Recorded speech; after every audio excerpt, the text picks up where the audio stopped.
It's not really all that crazy if you think about it for a sec. Like, people love to act like haters are destroying idols' careers. Well, sometimes they do. But controversy is the best promo a group can get these days. The key to my destiny.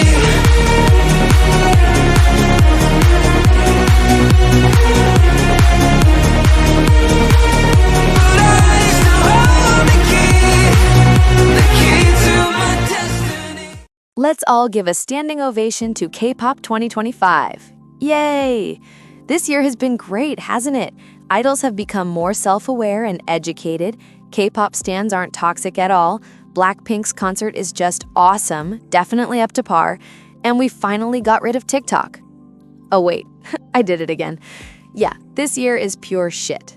No question. Hello again, Rosieries, to the channel everyone ignores because I'm garbage apparently.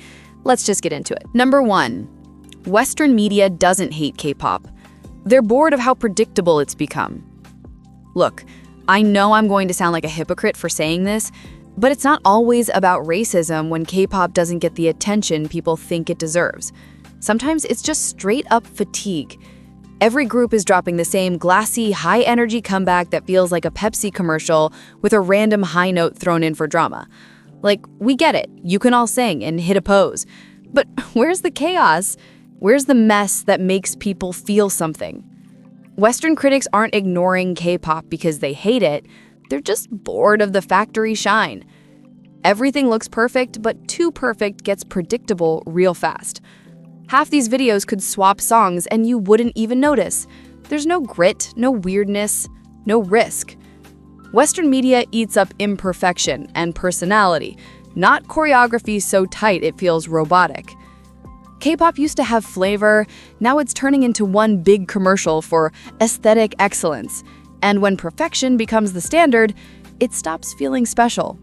So no, it's not always they're being racist. Sometimes the music just isn't giving people anything new to chew on. Critics want something unpredictable, something human. And right now, K-pop's too busy looking perfect to remember how to feel imperfect. Number 2. K-pop's anti-fan culture secretly keeps the industry alive. It's not really all that crazy if you think about it for a sec. Like, people love to act like haters are destroying idols' careers. Well, sometimes they do, but controversy is the best promo a group can get these days. The second an idol breathes wrong, it's trending on X, TikTok edits are rolling in, and suddenly everyone's streaming their music just to see what the fuss is about. Congrats, you just joined the marketing team. Fans and antis are basically doing the same job, just on opposite sides. One's defending, the other's dragging, but both are feeding the algorithm. Every quote tweet, every expose thread, every think piece, it's engagement. And that's gold. Companies don't even need to hire PR when fandom drama keeps the group in circulation 24/7. And boy, it's a little funny. The antis think they're destroying someone's career, and the fans think they're saving it, but both are just keeping the clicks coming. At this point, outrage is part of the rollout. Every scandal boosts visibility, every argument drives streams. K-pop doesn't just survive controversy anymore, it feeds on it. It's not chaos, it's strategy. Number 3. K-pop has become a talent show with no winners. Yes, K-pop's starting to feel like one long talent show with no real winners, I fear. Every few months, there's a new survival show, another vote for your favorite trainee, another group re-debuting for the 3rd time. It's all chasing the dream and fighting for your spot. But when do they actually get to be artists? Half of them debut and immediately disappear into another project, another concept, another fresh start. It's like the industry fell in love with the struggle more than the success. People don't even care about the music anymore. They care about the storyline. It's all about who cried in episode 6, who got eliminated unfairly, who finally debuted after years of training. Oh no! It's entertainment, sure, but where's the artistry in all that? The journey has become the product, not the actual debut.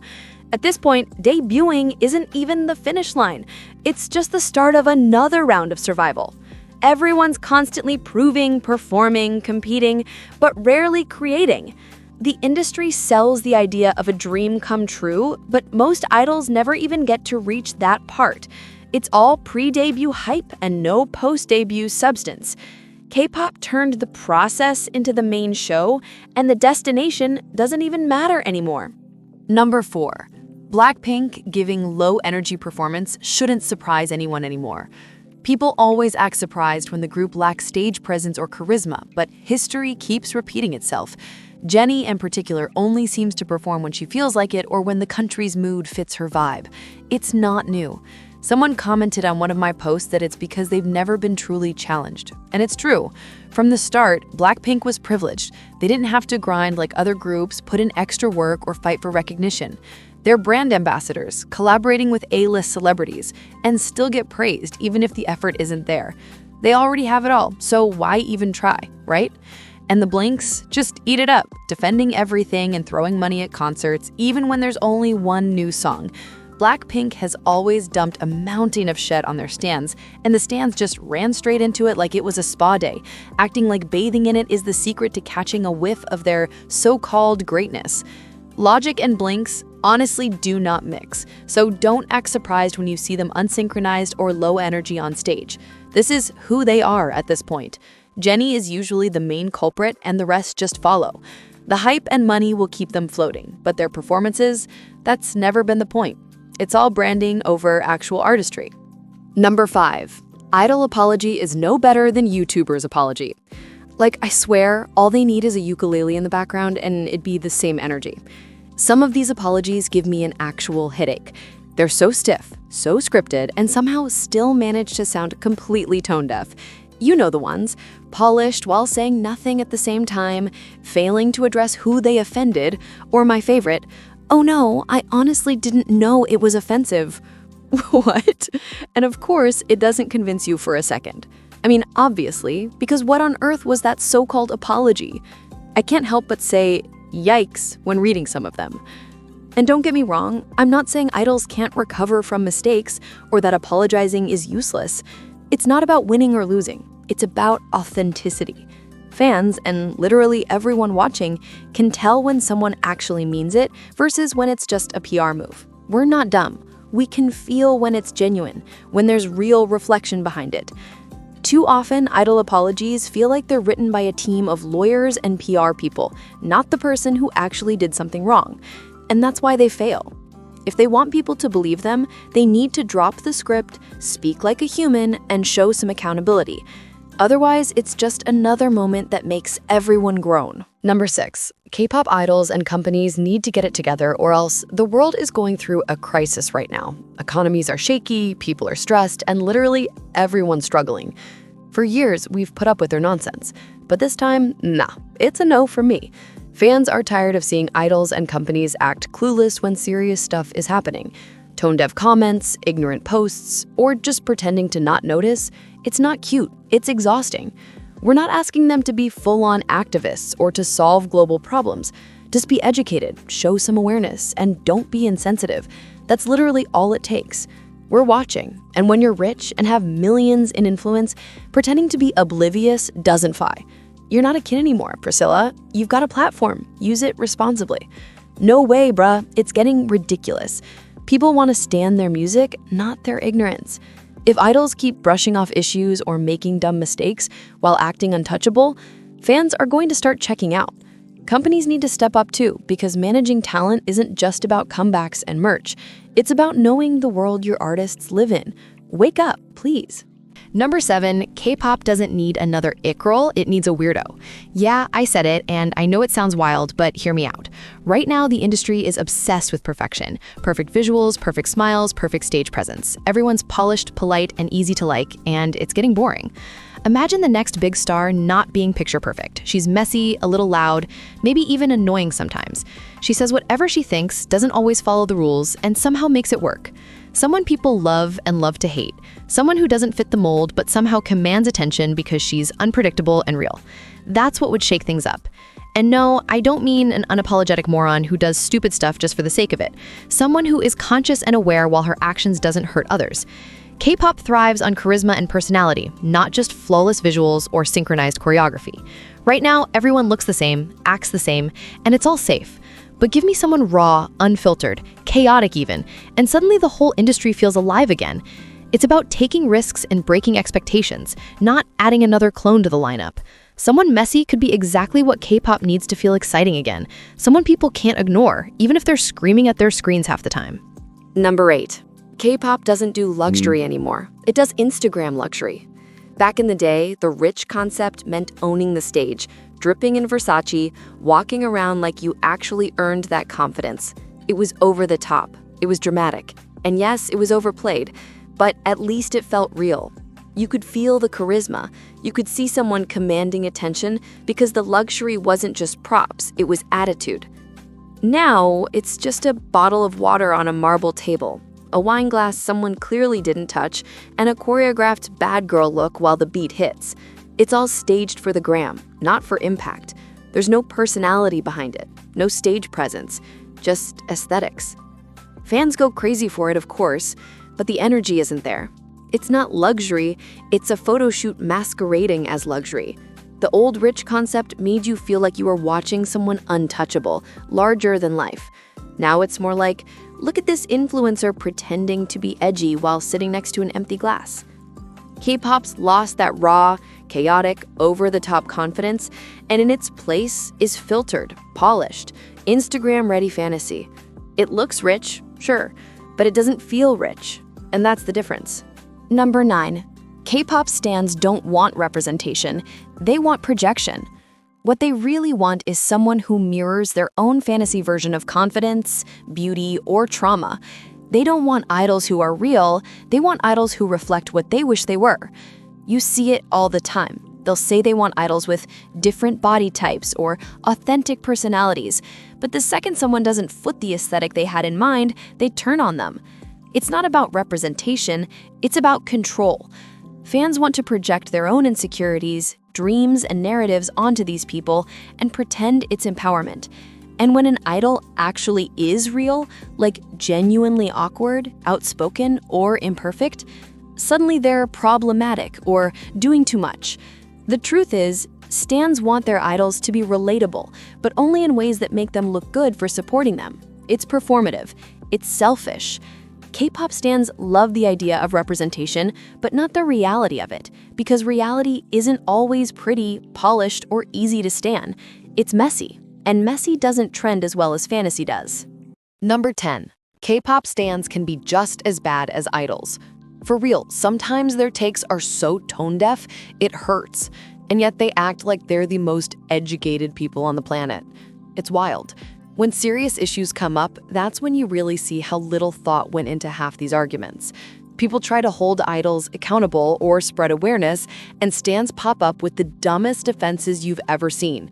It's so bad it makes Donald Trump look like a genius. Like he could be the next Einstein. It's not even funny. Here's an example. When someone tries to educate people about cultural appropriation or racism and actually gives a well-thought-out explanation, there's always that one stan who jumps in with the dumbest take imaginable, like, well, black people should stop straightening their hair or wearing wigs or dyeing their hair blonde. They're appropriating white culture. Oh, okay, Priscilla. Be serious for once. By that logic, every non-white person born with straight hair is also appropriating white culture. Straight or blonde hair is genetics, not a cultural trend. You can't appropriate something that literally grows out of people's scalps. And yes, before some of y'all start typing, black people do have naturally straight and even naturally blonde hair. Just because you haven't seen it doesn't mean it doesn't exist. Google is free. There are plenty of other ridiculous arguments like that and not relating to this, but I'll stop before I start yapping too much. Anyways, the point is to just calm down. Being a fan doesn't automatically make you informed or insightful. Some of them will twist logic just to protect their fave, throwing out whatever excuse comes to mind without even considering if it makes sense. You can't just cry bias or haters every time someone criticizes an idol and call it a debate. That's not how this works. The nastiest part about this entire thing is that this behavior encourages the idols to keep slipping up, because their stans will cover for them no matter what. It's a vicious cycle. Bad decisions from idols, bad takes from stans, and the rest of us watching in disbelief. Standing doesn't excuse being blind or dumb, and some of these fan reactions are straight up embarrassing. Number 11. Fandom loyalty is emotional blackmail in disguise. You've spent years defending your fave, buying albums, streaming every release, maybe even arguing online with strangers at 3 a.m. So now, even when the music starts falling off or the performances are mid, you feel obligated to keep supporting them. It's not even loyalty anymore, it's guilt. You've invested too much time, money, and energy to admit they might not be that great right now. So instead of calling out the obvious, you convince yourself it's artistic growth or a new direction. Meanwhile, deep down, you know it's mediocre. But if you say that out loud, other fans will attack you for being disloyal or a fake fan. See how that works? The whole thing runs on emotional manipulation. It's like a one-sided relationship where you keep giving and never get anything real back, just merch drops and fan service clips. Fandoms will preach, support your faves no matter what. But that's how mediocrity survives, because no one's brave enough to walk away. Loyalty is supposed to mean respect, not blind devotion. But in K-pop, it's become this toxic contract you never signed, keeping fans trapped by guilt instead of genuine love. Number 12. The industry is afraid of change. Everyone knows how fake the whole love yourself message is when the same companies push to have their idols preach it in their music are the ones forcing idols to get plastic surgery to meet some made-up beauty standard.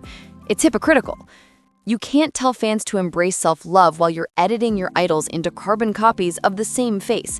And don't even get me started on the queer baiting. It's honestly one of the most frustrating things about modern K-pop. Companies will let idols flirt with queer aesthetics, same-sex fan surveys for clout, do gestures, and sing about it in their music, but the second an idol even tries to show support for the LGBTQ+ community for real, it's damage control. If the audience is so conservative, why are you pushing that narrative at all? You can't sell queerness as a marketing tool and then deny people the right to live it authentically. It's disingenuous, it's inauthentic, and it makes the entire industry look like a parody of itself. K-pop wants to act progressive without actually being progressive. They want the image of change, not the reality of it. And that's exactly why it's starting to feel so hollow. Cough cough, ex-love situation. So basically, the whole ex-love flag thing blew up when a fan tried to hand them a pride flag during one of their Europe shows, and security or staff literally snatched it away. What made people mad was that they let other flags through, like country flags, so it came off like a weird double standard. After that, the company tried to do damage control by saying no flags allowed at all for the rest of the tour to keep things neutral. But like, come on, everyone saw it as them avoiding accountability. Fans, especially LGBTQ+ ones, felt betrayed because XLF has always pushed this gender-fluid, inclusive vibe in their music and visuals. So people were like, okay, so you're fine using queer aesthetics for clout, but the second someone shows real support, it's a problem? Then the leader made this half apology saying it was just a logistical misunderstanding, but honestly, it didn't help. The whole thing made them look performative, like they're all about inclusivity until it's inconvenient. Alrighty, if you are a classy individual, then you definitely enjoyed this video. Nah, just kidding. But for real, please support me by clicking that like button, subscribe, and click that notification bell to get more content, Rosy Wizzies. I really appreciate it a lot. Thanks so much for watching, and I'll see you guys next time. Bye.